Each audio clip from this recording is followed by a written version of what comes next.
So, magandang umaga, magandang tanghali, magandang hapon, magandang gabi sa inyo pong lahat. It's me again, Angel Whisper 11, ang inyo pong lingkod na nagbibigay po sa inyo ng message from Divine, from God, from Jesus Christ, Mother Mary, Universe, Spirit Guides, Ancestors, Angels, Archangels, Elementals, and ang Animal Spirits na rin. So, nag-prepare po ako ng mga bagong set ng mga decks for this week. And today is February 1 na. Okay, so, eto is habang nire-record ko po ito is magbibigay po ako ng konting tips para po salubungin natin na maganda yung February 1. I mean, this month of February. So, nagkaroon po ako ng time ngayon. So, this is it. Okay? So, before po ako mag-start, make sure po na kayo po is may cinnamon powder. That's what every time, or basta po, minsan first Friday, ginagawa ko rin po yan. And, talaga pong unang araw ng buwan is talagang ginagawa ko po to. So, actually, ito is ginagawa ko lang po to sa main entrance lang po. No? Though may gate pa po kami, pero sa main entrance po ako nito gumagawa. So, ito po is, subukan na rin po to. Talaga po minsan, alam niyo po yung kailangan ko pong subukan. May time na sinubukan ko po yan na nag-click. Ngayon, sinubukan ko naman po yung hindi ko gawin. Nang sumunod na buwan, ay, talo.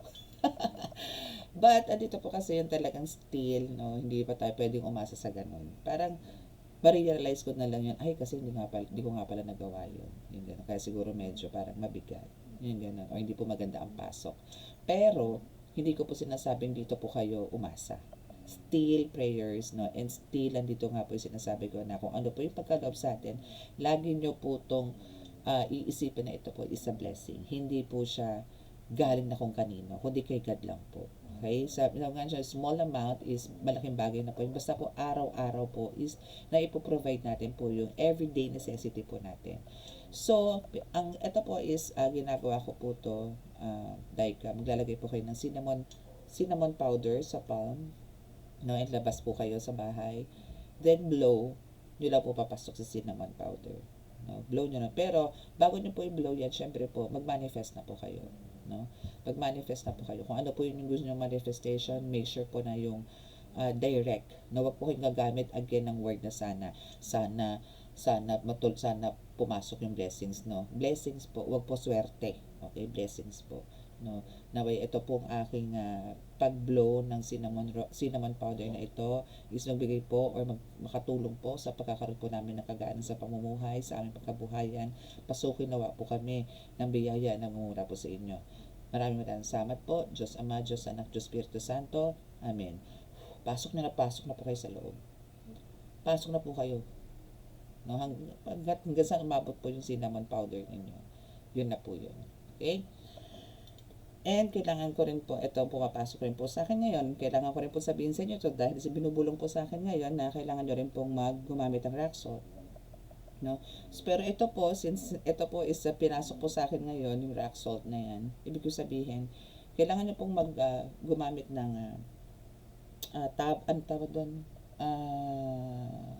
timba. Kasi po ito po yung pang-cleanse nyo po sa floor. Bago nyo po i-blow. Make sure po na nakapaglinis na po kayo ng bahay. Maganda po sa morning. No? Maganda po sa morning. So, hindi na po ako magbibigay ng time, especially po sa mga nanay na nanonood po ngayon na alam ko pong marami kayong preparation sa umaga. Basta po, ang akin lang po, wag po kayong gagamit ng swerte, blessings po. Biyaya po mula po sa Diyos Ama. Kailangan mo natin sambitin. No? So, yan po is gawin po natin yan monthly. No? And talaga po magkakaroon tayo ng biyaya mula po sa Ama. Map nyo po yon. Gamitin nyo po yung, maglagay po ka ng isang dakot na asin na rock salt, lagay nyo po sa timba. Yun po yung pang-finishing ninyo. Ibig sabihin, pagkatapos po magsabon ng floor. So, ito, magbabanlaw na po kayo. Yung talagang pang-finishing nyo na po. Yun po, yung may rock salt. Gusto nyo po mag-separate po kayo ng iba pa, no? Para po sa mga muebles nyo naman, sa mga pan-display nyo naman po. Yun naman po yung pampunas. Pang-finishing lang din po. Para po yung mga negative energies po magsilayas o sumabog po or lumayo sa inyo po. Okay? And para po pumasok po, I mean, ito po yung February 1, maging magaan po yung buhay natin. Okay? So, dito na po tayo. So, nais ko po magpasalamat at hoping po na maano nyo po yan ha, magawa nyo po yan. And, nais ko pong magpasalamat sa lahat po ng mga patuloy po na sumusubaybay ng ating YouTube channel, sa new subscribers. Maraming salamat din po sa mga nag-walk-in, sa mga nag-walk-in. Actually po talagang yung buong mga nagagamot ko po ngayon is talagang medyo palakas na po ng palakas.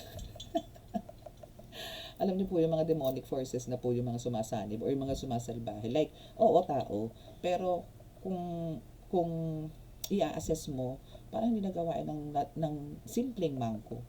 Hindi na po eh. Parang alam niyo may halong aswang na mambabarang na ganun. Ganun na po yung mga pagkatao nila. Okay? So, sa ngayon po, ako po is talagang kailangan po natin talaga magbalik loob at talaga pong manalangin sa Ama para po talaga tayo mabigyan ng protection spiritually and syempre physically. Na wag po tayong parang alam niyo po yung tipong kahit po napakabait mo na, wala ka namang ginagawa. Parang you just do your work. Or parang dito yung ito yung tinatawag mo self-love. Pero alam mo yung self-love na yan, kinaiinggitan nila. Alam niyo po kasi ang mga mangko kasi ang ginagawa, kaya sila gumagawa, na-atake kayo kasi because of inggit. Inggit, galit, selos, mga ganyan. No? So, make sure po na parang isama nyo na po sa prayers nyo na bigyan po lang ng kaliwanagan yung mga tao pong umaatake sa inyo, palihin man yan, hayag man yan or di hayag. No? Yun po ang panalangin niyo. Magkaroon po sila ng kaliwanagan. And again, aside po sa prayers, syempre po, let go, let God po natin yan. Kasi po talagang iba po, pagka si Jesucristo na po ang Ama, ang talaga po nga kumilos po dyan. Ay naku, sabog talaga sila dyan. Okay? So, yan po yung medyo advice ko po ngayon. Ano? Kasi po sa napapansin ko po talaga, hindi na po biro. Ultimo nga po kapitbahay. Ay, by the way, hindi ko pa po kasi na-edit nga yan. Yung mga dapat mong dito. Ipopost na mga pang-heal ko po. No? Kasi ano ko po yan. I-blurred ko po talaga. Sorry. But, and yung voice, I think, medyo basta po, ano ko na lang. Makita nyo lang po. Okay?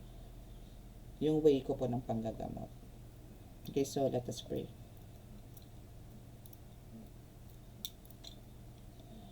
Sa ngalan ng Diyos na masalangit, mahal na Kristo, mahal na Birheng Maria, mahal na Santo Niño, basbasan po ninyo ng inyong napakalakas sa kapangyarihan, banal na dugo, banal na ngal, banal na spirito, mga cards na ito, para po pakibigyan po ito ng malakas sa protection. Bakuran nyo po ito, para po hindi po siya mapasok ng mga hindi po kinakailangan sa reading na ito.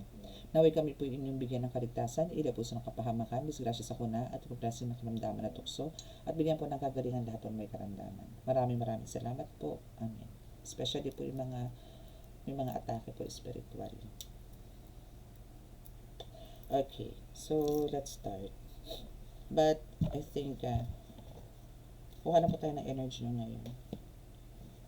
So this is a very maybe a quick reading. O siguro tayo. Ano ba ang dapat mong expect ngayong February 1 pagising mo? Kasi i-upload ko agad to. So ito po is recorded ko na anong oras ngayon? 2:46 AM. February 1, 2:46 AM. Madaling araw po to. So tingnan po natin kung ano po yung expect nyo pagising ninyo. Ano po ba ang nag-aabang sa inyong pagising?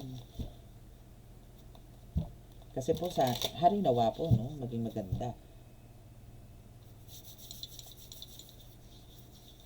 So ano ba ang kailangan mong expect ngayong pagising mo?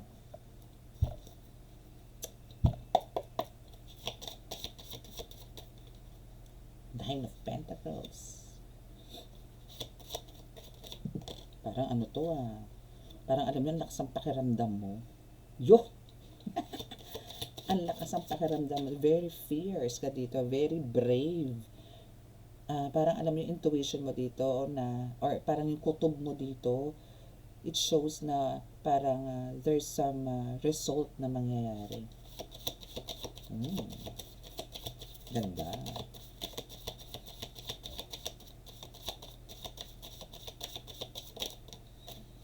The Empress.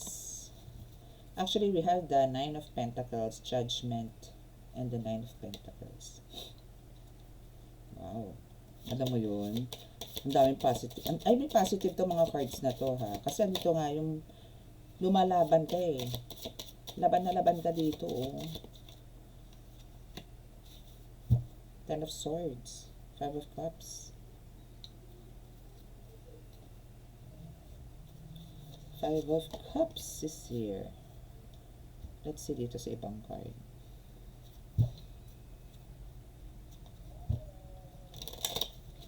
Anyway, dito po sa Nine of Cups, no, para po medyo mabilis na po tayo sa ating karidingan.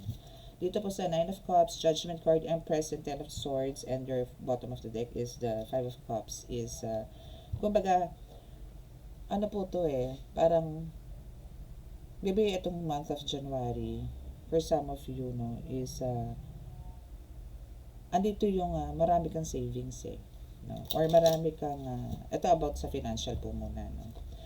Marami kang savings, but then, andito po yung parang, unti-unti nagiging empty. No? Unti-unti parang nawawala. To the point na talagang, halos iiyak mo na.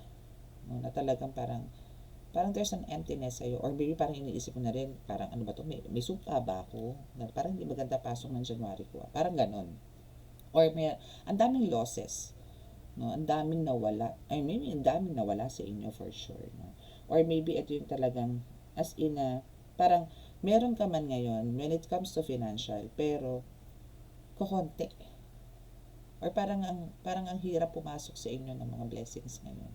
No? But, ang kagandahan dito, no, is the Nine of Pentacles is here, na kumbaga andito yung alam mo na may something wrong sa nangyayari sa buhay mo. And now andito yung there's somebody parang bumubulong sa iyo or nag-guide sa iyo na kailangan mo lumaban, kailangan mo ipagpatuloy yan, huwag kang mawawalan ng pag-asa. Andito yung meron po nagpupush sa inyo na ganyan. Maybe that's from a friend, from the spirit, or maybe dinaan sa vision, dreams, mga ganyan. So you need to, alam mo yun, to move forward. Move on. No? Kailangan mo mag-move forward para hindi ka ma-stuck sa ganitong sitwasyon. No? So, dahil dyan sa pag-move on mo, dahil dyan sa hard work na ginawa mo, so kung sino man itong mga gumagawa sa inyo, no? Kung sino man itong mga nanalbahe sa inyo, physical, spiritual man yan. Kasi kung sa physical, andun yung siguro, siniraan ka sa boss mo, ganito, ganyan, o siniraan ka dun sa tenant mo, ganyan. So, andito po yung talagang, parang, naging disaster ang buhay mo nitong January. Itong January, month of January 2026. But, the judgment is here. So, andito na ngayon yung pinarurusahan na po itong mga ito. Kung sino man po ang nananalbahe sa inyo, physical, mental, emotional, spiritual, and financial, kung sino man po yan, lahat po yan may kaparusahan. They are now suffering. Because you are here na talagang lahat naman po ng hard work ninyo, lahat po ng kasipagan ninyo, lahat po ng pagtatsaga ninyo, ngayon po is nagbubunga na. Nag-start na po itong mag-grow. Nag-start na po ito. Okay?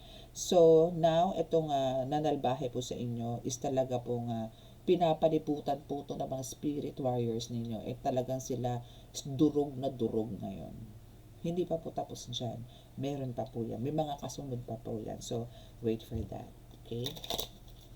So, let's see. Ano pa ba? Ay, alam niyo po last year, parang ang reading ko no, pag month of February, puro love. Siguro ganun ulit ang gagawin ko. Love reading.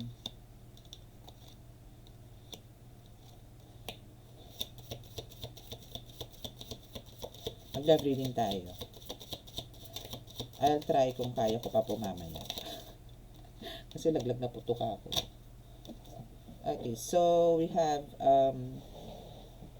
what is this? Knight of Pentacles. Ano, dito muna tayo sa bottom of the deck, which is the Four of Cups. Then Knight of Pentacles, Nine of Cups, Queen of Cups, then the Moon. Alam mo, almost, parang, sinasabi dito na time will come or maybe this month or parang ito nga yung expect mo today, no? Na andito yung makakapag-relax ka, no? Andito yung maybe makikipag-bond ka sa ibang tao, sa friends mo or sa family mo. Andito yung talagang mag-enjoy ka today. No? Full of happiness. Ang ganda ng salubong kasi masaya ka. February 1, masaya ka. Full of positive energy. No? So, dire-diretso po yan. Dire-diretso. And the Knight of Cups is here. So, andito po yung mararamdaman nyo po yung gaan. Lahat. No? Magiging maganda po yung lahat. And andito po yung parang pakiramdam mo lahat ng bad vibes, bad energy ng January is lahat. Siya po na ite.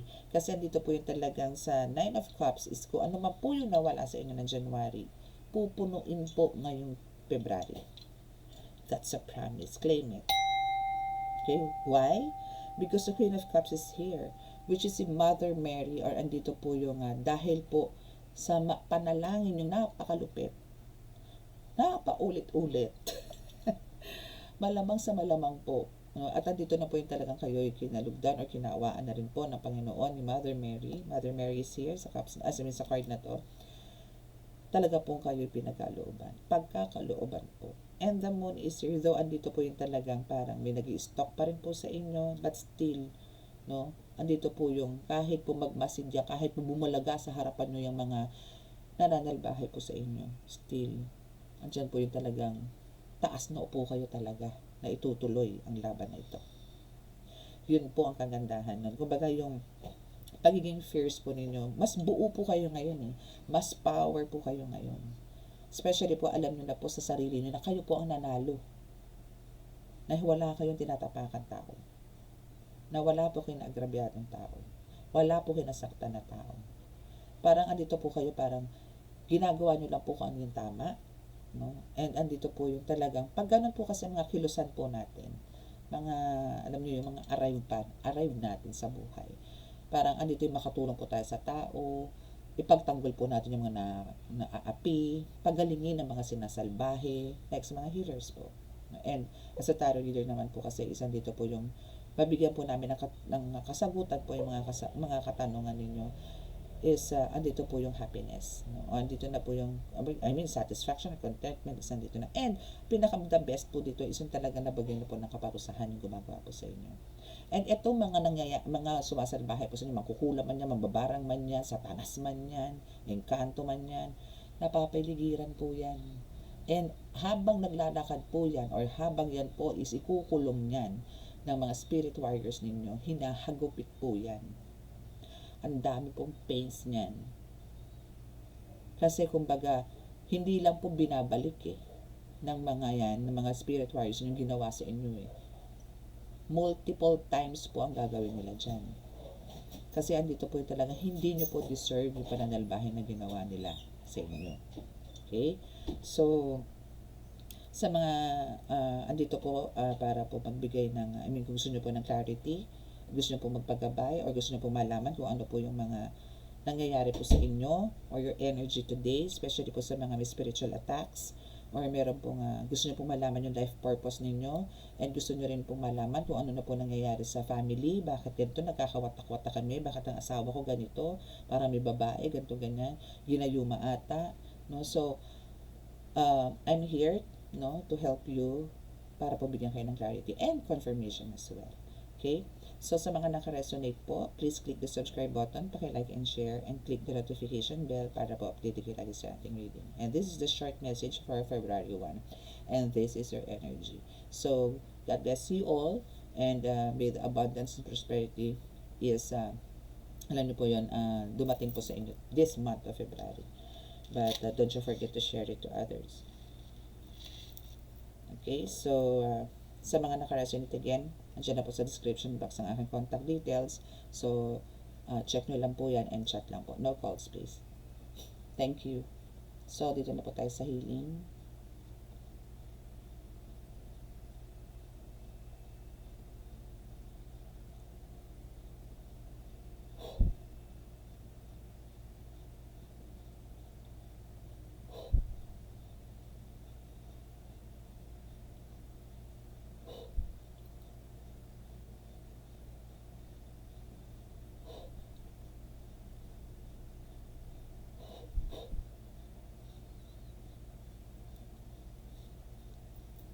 Okay, so maraming salamat po. God bless us all in love, peace, and hope, and bye! Love and light!